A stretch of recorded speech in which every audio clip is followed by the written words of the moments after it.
इस हफ्ते एक ऐसी खबर आई जिसने सबको चौंका दिया। भारत और अमेरिका के बीच एक बड़े व्यापार समझौते का ऐलान हुआ है। देखिए, उम्मीद तो थी कि ऐसा कुछ होगा, लेकिन किसी ने ये नहीं सोचा था कि ये इतनी जल्दी और इतने बड़े पैमाने पर हो जाएगा। तो चलिए सीधे मुद्दे पर आते हैं। इस डील की जो सबसे बड़ी, सबसे जरूरी बात है वो है टैरिफ में कटौती। अमेरिकी बाजार में भारतीय सामान पर जो टैरिफ पहले 50% लगता था, वो अब सीधे घटकर सिर्फ 18% रह गया है। ये एक बहुत ही बड़ा बदलाव है।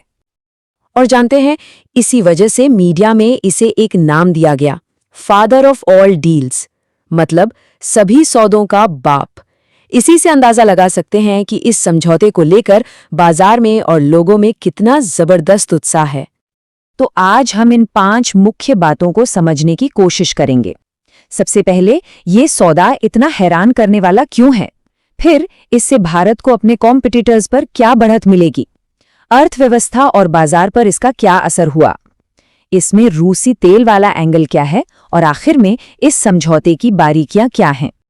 चलिए, तो पहले हिस्से से शुरू करते हैं। ये सौदा आखिर अचानक से कैसे हो गया और क्यों इसे दोनों देशों के बीच एक बड़ी आर्थिक साझेदारी में जो रुकावट आई हुई थी, उसका अंत माना जा रहा है? देखिए, ये समझना बहुत जरूरी है कि अमेरिका भारत का सबसे बड़ा ट्रेडिंग पार्टनर है। तो जब ट्रंप प्रशासन ने 50% का भारी भरकम टैरिफ लगा दिया था, तो हमारे निर्यातकों के लिए ये एक बहुत बड़ा झटका था। इस नई डील ने उस रुकावट को, उस गतिरोध को खत्म कर दिया है और व्यापारिक रिश्तों में एक नई जान फूंक दी है। अब आते हैं दूसरे हिस्से पर।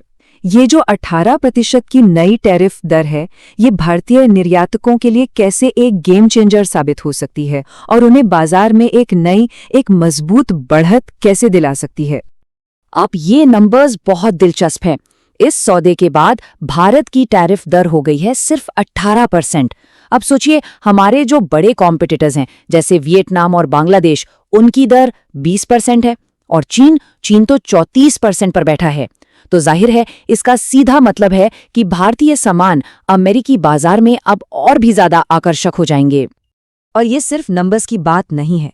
जैसा कि ईवाई इंडिया के trade policy leader Agnishwar Sen कहते हैं, ये डील असल में भारत को अमेरिकी बाजार में एक भरोसेमंद और स्ट्रेटेजिक पार्टनर के तौर पर फिर से स्थापित करती है, जिसका फायदा हमें लंबे समय तक मिलने वाला है।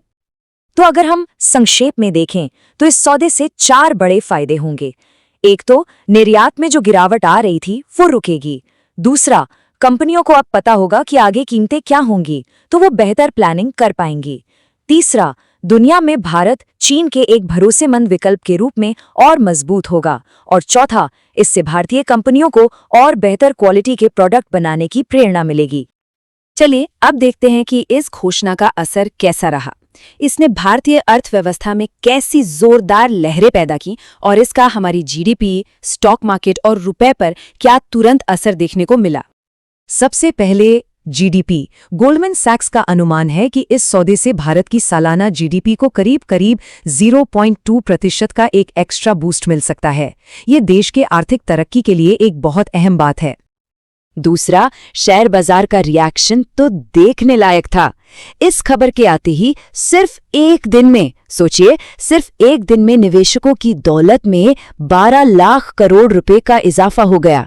ये बाजार के इतिहास में एक दिन की सबसे बड़ी बढ़त में से एक थी। और आखिर में भारतीय रुपए ने भी जबरदस्त मजबूती दिखाई। डॉलर के मुकाबले रुपया 1.24 पैसे चढ़ गया, जो पिछले 7 सालों में एक दिन की सबसे बड़ी छलांग थी।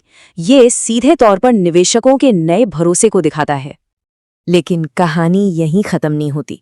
इस डील के साथ एक और बहुत दिलचस्प एंगल जुड़ा हुआ है, और वो है रूस का। अमेरिकी राष्ट्रपति डोनाल्ड ट्रंप ने अपने सोशल मीडिया प्लेटफॉर्म पर एक दावा किया। उन्होंने कहा कि इस डील के तहत भारत ने रूस से तेल खरीदना बंद करने और अमेरिका से ज्यादा खरीदने पर हामी भर दी है। अब इस एक बयान ने पूरे मामले में एक नया और नाटकीय मोड़ ला दिया। लेकिन आंकड़े क्या कहते हैं? अगर हम केपलर के डेटा को देखें तो कहानी थोड़ी अलग नजर आती है। हाँ, ये सच है कि पिछले साल के मुकाबले रूस का हिस्सा थोड़ा कम हुआ है, लेकिन आज भी वो 33.7% के साथ भारत का सबसे बड़ा कच्चा तेल सप्लायर बना हुआ है। और अमेरिका का हिस्सा तो सिर्फ 8.1% है। और एक्सपर्ट्स भी यही मानते हैं कि जमीनी हकीकत राजनीतिक बयानों से कहीं ज्यादा पेचीदा है। उनका कहना है कि रूस से तेल के इंपोर्ट में कोई अचानक या बड़ी गिरावट आने की उम्मीद नहीं है, क्योंकि अगले 8 से 10 हफ्तों की सप्लाई तो पहले से ही तय हो चुकी है। तो चलिए अब इस सौदे की बारीकियों को समझते हैं कि इसमें क्या शामिल नहीं किया गया है और कौन से सवाल हैं जो अब भी बाकी हैं। भारत सरकार ने एक बात बिल्कुल साफ कर दी है कि जो हमारे संवेदनशील सेक्टर है, जैसे खेती और डेयरी, जिनसे करोड़ों लोगों की रोजी रोटी जुड़ी है, उन्हें इस डील से पूरी तरह सुरक्षित रखा गया है। दूसरी तरफ गारमेंट्स, लेदर और जेम्स एंड ज्वेलरी जैसे सेक्टर्स को इसका सीधा फायदा मिलने की पूरी उम्मीद है। अब सवाल उठता है कि कृषि को क्यों बचाया गया। देखिए, इसके पीछे 3 बड़ी और ठोस वजह हैं। पहली, ये सेक्टर 70 करोड़ से ज्यादा लोगों की आजीविका का आधार है। दूसरी, भारत खाने पीने के मामले में आत्मनिर्भर है। और तीसरी और सबसे जरूरी वजह, ये हमारे किसानों को अमेरिकी कृषि पर मिलने वाली भारी भरकम सब्सिडी के मुकाबले से बचाता है, जो हमेशा से एक बहुत ही संवेदनशील मुद्दा रहा है। लेकिन इन सब अच्छी खबरों के बीच एक चेतावनी भी है। जेम फाइनेंशियल की एक रिपोर्ट हमें याद दिलाती है कि हमें थोड़ा संभल कर चलना होगा। उनका कहना है कि अक्सर ऐसा होता है कि शुरुआती जोश और उत्साह बाद में लागू होने वाले नियमों और शर्तों की वजह से ठंडा पड़ जाता है। और यहीं पर हम आज की बात खत्म करते हैं एक बड़े सवाल के साथ। डील का ऐलान तो हो चुका है और हेडलाइंस भी बहुत शानदार हैं, लेकिन क्या इस फादर ऑफ ऑल डील्स की असली कामयाबी उन शर्तों में छिपी होगी जो अभी तक शायद लिखी भी नहीं गई हैं?